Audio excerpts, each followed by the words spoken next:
దేవియను నేను ప్రజల ధనం మాన ప్రాణ ముఖ్యంగా ఆడవాళ్ళ కోసం ఎంత కష్టాన్నైనా ఓర్చుకుంటానని మీకోసం పనిచేస్తానని ప్రమాణం చేస్తున్నాను. అలా ప్రమాణం చేసిన నేను ఎంతో మంది ఆడవాళ్ళకు ఆప్తుడిగా పరిచయం అయ్యాను. మా నాన్న గణపతి దేవునికి పుత్ర సంతానం లేదు, అందుకని మీ అందరికీ రుద్రమదేవునిగా పరిచయం చేశారు. పాలన కోసం ఎంతో కష్టపడ్డాను, మన రాజ్యాన్ని గెలిపించాను. అలా జరుగుతున్న పాలనలో నేను రాణి రుద్రమదేవుని తెలిసింది, ఒప్పుకోలేదు. కొంతమంది సామంతులు నన్ను ఒప్పుకోలేదు, బాధపడ్డాను. మా నాన్నని అలా నిలదీస్తుంటే ఎంతో బాధపడ్డాను, సహించలేకపోయాను. నాకు కోపం వచ్చింది. నేను అన్నాను, ఆడవాళ్ళు అయితే ఏమవుతుంది, కష్టపడుతున్నాను కదా.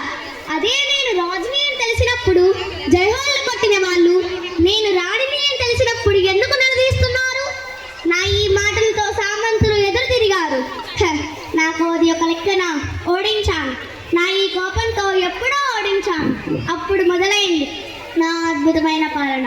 అలా జరుగుతున్న ఆ పాలనలో నేను రాణి రుద్రమదేవి ఒక గొడవ, నా పాలనలో ఒక గొడవ, అది కూడా ఒక నది కోసం. సహించలేకపోయాను. ఒక తల్లి పాలు తాగిన వాళ్ళం, అక్కా చెల్లెళ్ళం, అన్నా తమ్ముళ్ళం అయినప్పుడు ఒకే నది నీరు తాగిన వాళ్ళం, అక్కా చెల్లెళ్ళం, అన్నా తమ్ముళ్ళం కాలేమా? నా ఈ మాటలతో ఎంతో మంది కలిశారు, ఎన్నో రాజ్యాలే కలిశాయి.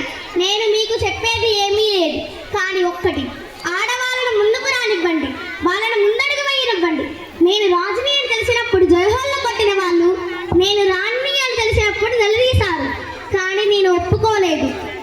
ముందుకు వచ్చాను, మన కోసం వచ్చాను, మన రాజ్యం కోసం వచ్చాను. మళ్ళీ ఇంకొకసారి చెప్తున్నాను, ఆడవాళ్ళను ముందుకు రానివ్వండి, వాళ్ళను ముందడుగు వేయనివ్వండి. జై హింద్, జై Bharat. Thank you to all.